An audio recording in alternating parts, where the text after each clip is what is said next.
లోకేష్ గారు రాష్ట్ర విద్యాశాఖ మంత్రి అయిన తర్వాత రాష్ట్రంలో గతంలో ఎప్పుడూ లేనంతగా విద్యా వ్యవస్థలో పలు సంస్కరణలకు శ్రీకారం చుట్టి ఆంధ్రప్రదేశ్ విద్యా వ్యవస్థనే భారతదేశం చూసే విధంగా ఈరోజు ఆయన పనిచేయడం జరుగుతుంది. లోకేష్ బాబు గారికి వస్తున్న ప్రతిష్టను చూసి ఓర్వలేక రాజకీయంగా ఆయనతో పోటీ పడలేక గొడ్డల పార్టీ అధినేత ఆయన సైకో ముఠ ఈ రాష్ట్రంలో గందరగోళం సృష్టించాలని విద్యా వ్యవస్థకు ఏదో అవుతుందని చెప్పి మాట్లాడడం జరుగుతోంది.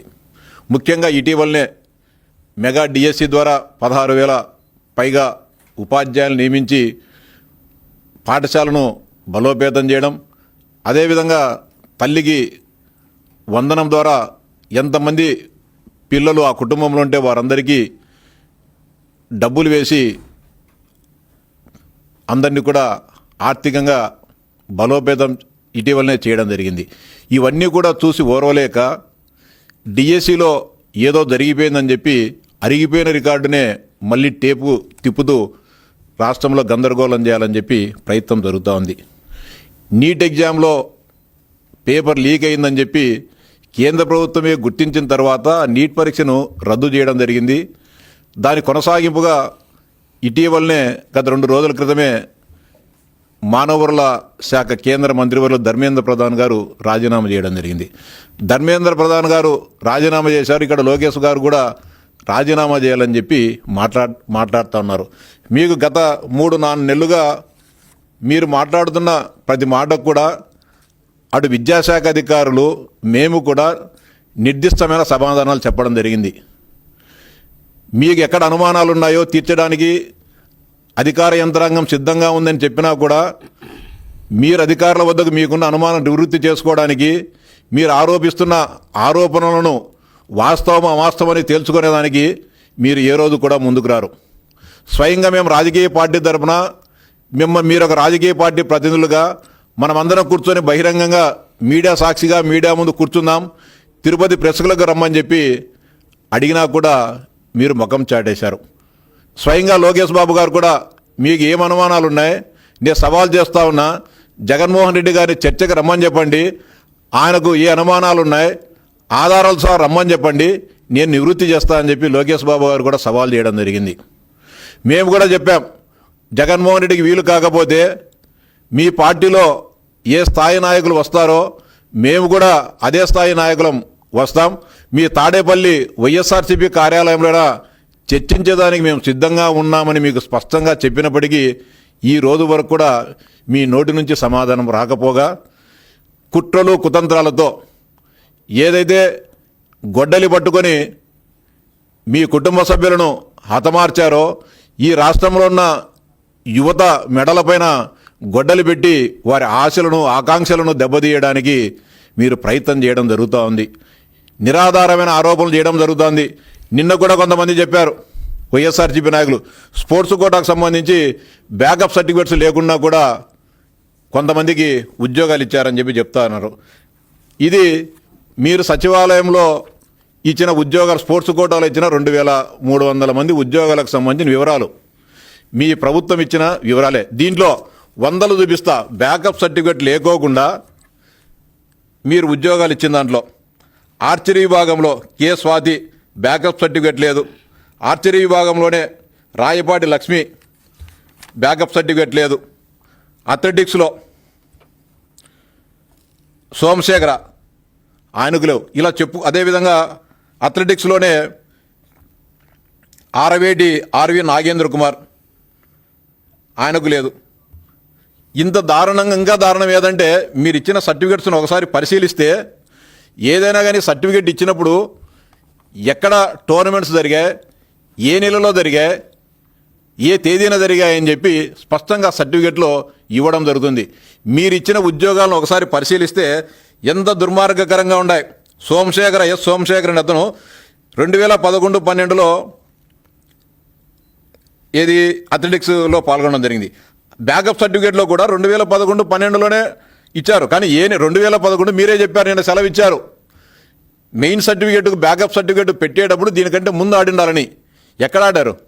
2011-12 ఇక్కడ 2011-12 ఏ నెలలో ఇది ఆడారు, ఏ నెలలో ఇది ఆడారు, ఈ నెల కంటే ముందు నెలలో ఆడారా లేదని స్పష్టంగా చెప్పకోకుండా ఇష్టానుసారంగా ఇవ్వడం జరిగింది. అదేవిధంగా Lakshmidevi Nagalapuram silver medal in SV inter college 2000-2001 same main certificate కూడా participate in all India inter Amritsar 2000-2001 ఇది ఏ నెలలో పాల్గొన్నారు, ఇది ఏ నెలలో పాల్గొన్నారనే విషయం కూడా మీరు చెప్పకోకుండా వందలాది ఉద్యోగాలు ఇవ్వడం జరిగింది. కావాలంటే వెబ్సైట్లో ఉన్నాయి, మీరు కానీ ఒకసారి పరిశీలించుకోవాలా. ఇంకా మేము అత్యంత పారదర్శకంగా డిఎస్సి నిర్వహించాం. మేము పబ్లిక్ డొమైన్లో పెట్టాము కాబట్టే ఎక్కడ కూడా మేము అక్రమాలకు పాల్పడలేదు.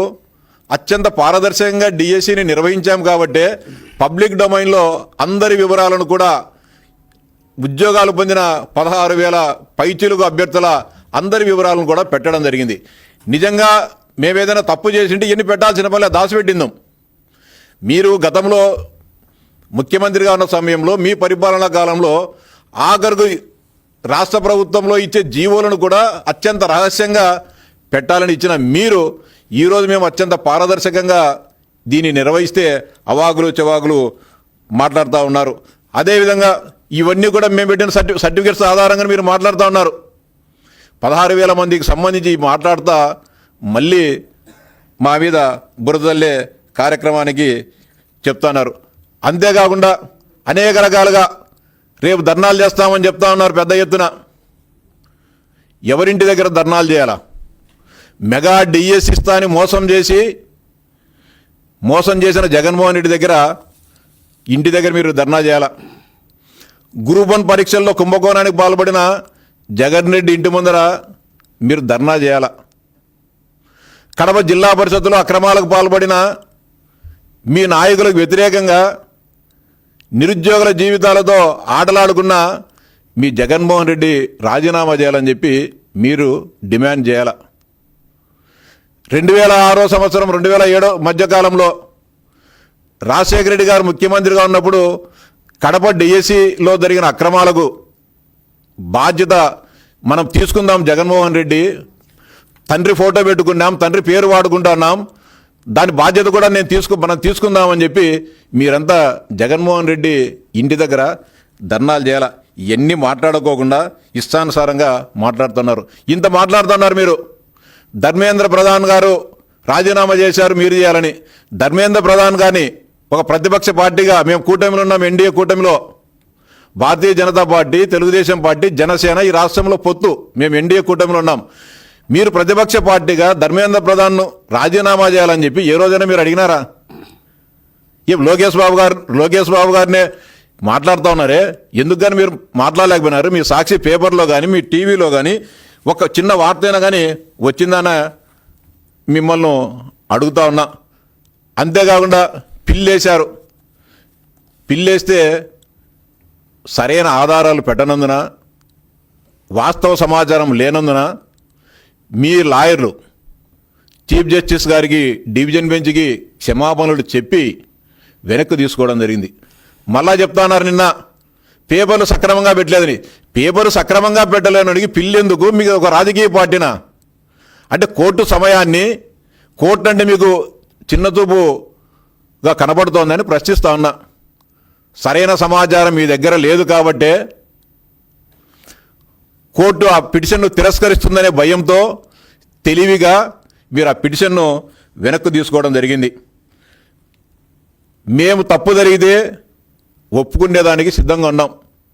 ప్రభుత్వంలో 100కు 100% అన్నీ కరెక్ట్గా జరుగుతాయి, తప్పు జరిగితే నేను ఒప్పుకునేదానికి సిద్ధంగా ఉన్నాను అని చెప్పి పలు సందర్భాలు లోకేష్ బాబు గారికి చెప్పడం జరిగింది. మీకు గుర్తుందో లేదో వైఎస్ఆర్సీపీ నాయకులకు గతంలో గాలి ముద్దుకుస్తమనాడి ఉమ్మడి రాష్ట్ర విద్యాశాఖ మంత్రిగా ఉన్న సమయంలో 10వ తరగతి పరీక్షలు లీక్ అయినాయని చెప్పి నైతిక బాధ్యత వహించి రాష్ట్ర విద్యాశాఖ మంత్రిగా రాజీనామా చేయడం జరిగింది. అది తెలుగుదేశం పార్టీ నిబద్ధత. తప్పు జరిగింది కాబట్టి దానికి బాధ్యతగా ఆ రోజు విద్యాశాఖ మంత్రి బాధ్యత వహించడం జరిగింది. మీ గ్రూప్ 1 పరీక్షల్లో ఇంత ఘోరాలు ఇన్ని జరిగితే ఏనాడైనా కానీ బాధ్యత తీసుకున్నారా మీరు? తప్పు జరిగిందని కనీసం ఒక అధికారితో అయిన స్టేట్మెంట్ కానీ మీరు కానీ రాజకీయంగా ఒకటి ఇచ్చారా? ఈరోజు 163 మంది గ్రూప్ 1 అధికారుల పరిస్థితి, వారి భవిష్యత్తు ఏమవుతుందో కూడా తెలియని అగమ్య గోచర పరిస్థితుల్లో ఈరోజు ఉండడం జరుగుతుంది. ఎందుకని మీరు బాధ్యత తీసుకోవాలి? గ్రూప్ 1కి సంబంధించి మీరు ముఖ్యమంత్రిగా ఉన్న సమయంలోనే కదా పరీక్ష పేపర్లు అత్యంత కట్టుదిట్టమైన భద్రత మధ్య దిద్దాల్సి ఉంటే హాయిలాండ్లో మీ డ్రైవర్లు, మీ బండ్రోజులు, మీ ఇంట్లో పనిచేసే కూలోళ్ళు వీళ్ళందరితో కలిపి గ్రూప్ 1 పేపర్లు దిద్దిన మాట వాస్తవమా కాదా? 2006 సంవత్సరం కడప డిఎస్సిలో మీ తండ్రి గారు ముఖ్యమంత్రిగా ఉన్నప్పుడు ఓఎంఆర్ సీట్లనే మార్చేసి మెరిట్ ఉన్న నిరుద్యోగ ఉపాధ్యాయులందరినీ కూడా నాశనం చేసి కోట్లాది రూపాయలు మీ బంధువులు డబ్బులు తీసుకొని వాటిని తారుమారు చేసిన మాట వాస్తవం కాదా?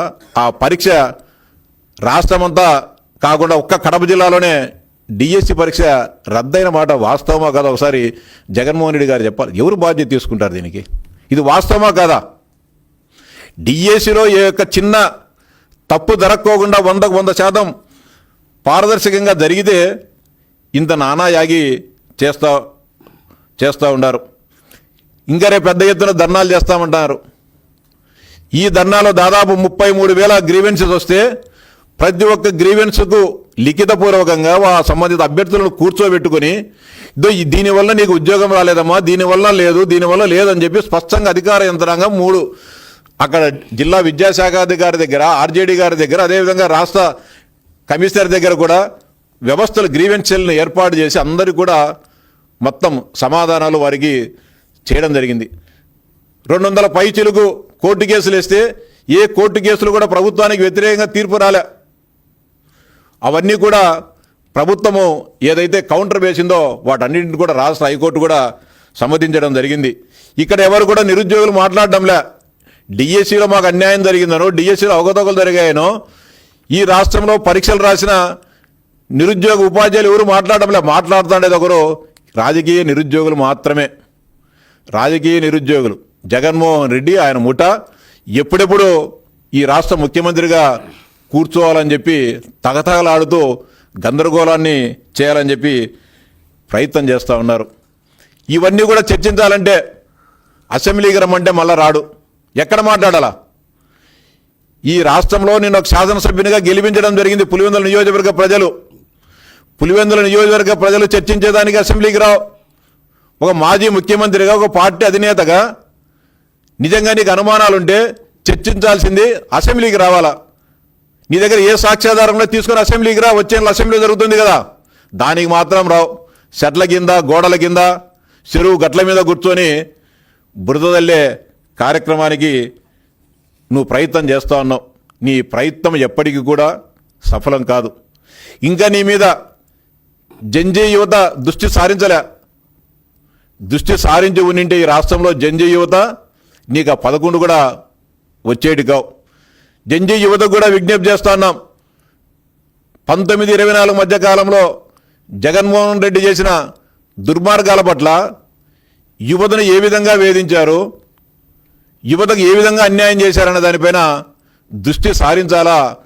ఆయన విశ్వరూపాన్ని, ఆయన వైఖరిని మీరు గమనించాలా అని చెప్పి జంజీ యువత కూడా విజ్ఞప్తి చేస్తూ ఉన్నాం. అంతేకాకుండా ఏ ఒక్క ఉపాధ్యాయుని పోస్టు కూడా చేయకోకుండా రాష్ట్రంలో నిరుద్యోగ ఉపాధ్యాయులందరికీ కూడా ఆ రోజు అన్యాయం చేయడం జరిగింది. రాజీనామా చేయాల్సింది లోకేష్ బాబు గారు కాదు, జగన్మోహన్ రెడ్డి, బొత్స గారు, మీ అందరికీ కూడా, మేధావులందరికీ కూడా చెప్తాను, మీ వైఖరి వలన, మీ తప్పుడు ఆలోచనల వలన ఈ రాష్ట్రం సర్వనాశనం కావడం జరిగింది. దానిపైన మీరు రాజీనామా చేయాలా? ఈ రాష్ట్ర ప్రజలకు తప్పు చెప్పాలి తప్ప ఇంకోటి కాదు. మరోసారి కూడా సవాల్ చేస్తా ఉన్నాం. రేపు మీరంతా ధర్నాలు చేస్తున్నారు కదా, పిలిపించినారు. మేము పొద్దున మీరు టైం ఇస్తే తాడేపల్లె కొంపకాడికి వస్తాం అందరం. మీరు ఎంతమందిని పంపించి బయట కూర్చొని, రోడ్డు మీద కూర్చొని చర్చిద్దాం. చర్చించేదాన్ని మీరు సిద్ధంగా లేరు. చర్చించేదాన్ని మేము సిద్ధంగా ఉన్నాం. మీకు చేతనైతే మా సవాల్ను స్వీకరించండి. ఎక్కడ అవకతవకలు జరిగాయో, స్పోర్ట్స్ కోటాలో ఏ ఇబ్బందులు జరిగాయో అన్ని దానిపైన కూడా రేపే చర్చించడానికి సిద్ధంగా ఉన్నా అని చెప్పి మరోసారి మీకు సవాల్ చేస్తున్నాం. మీ తాడేపల్లి కొంపగాడిగే డైరెక్ట్గా రమ్మన్నా కానీ అడిగి వస్తాం, లేదు బెంచ్ సర్కిల్కి రమ్మని వస్తాం. ఎక్కడికి రమ్మంటే అక్కడికి వచ్చేదానికి సిద్ధంగా ఉన్నాం. లేదంటే మీ ఇడవలపాయకు రమ్మన్నా కానీ మేము వస్తాం. ఇవన్నీ కూడా మీరు గమనంలో పెట్టుకొని ఒళ్ళు దగ్గర పెట్టుకొని ప్రవర్తించాలని చెప్పి డిమాండ్ చేస్తున్నా. కేవలం లోకేష్ బాబు గారి ప్రతిష్టను చూసి ఇష్టానుసారంగా మాట్లాడితే ప్రతిష్ట తగ్గదు, పెరుగుతుందనే విషయాన్ని కూడా ఒక విషయాన్ని చెబుతూ వేమన ఒక పద్యం రాశాడు. తప్పులెన్నువారు తండోపతండంబు లురువి జనులకెల్లా నుండు తప్పు, తప్పులెన్నువారు తమ తప్పులు ఎరుగరు విశ్వదాభిరామ వినురవేమ అని వేమన తన వేమన శతకంలో చెప్పడం జరిగింది. ముందు మీరు చేసిన తప్పులను, మీరు చేసిన మోసాలను, మీరు ద్రోహాలను ముందు ఒకసారి ఆత్మ పరిశీలన చేసుకొని ఇంకొకరి మీద బురద తల్లండి. ఆ తప్పులు ఏదైనా జరుగుతూ ఉంటే మాట్లాడండి తప్ప ఇష్టానుసారంగా మాట్లాడితే చర్మం తీసి తోలు కడతామని చెప్పి హెచ్చరిస్తా ఉన్నా.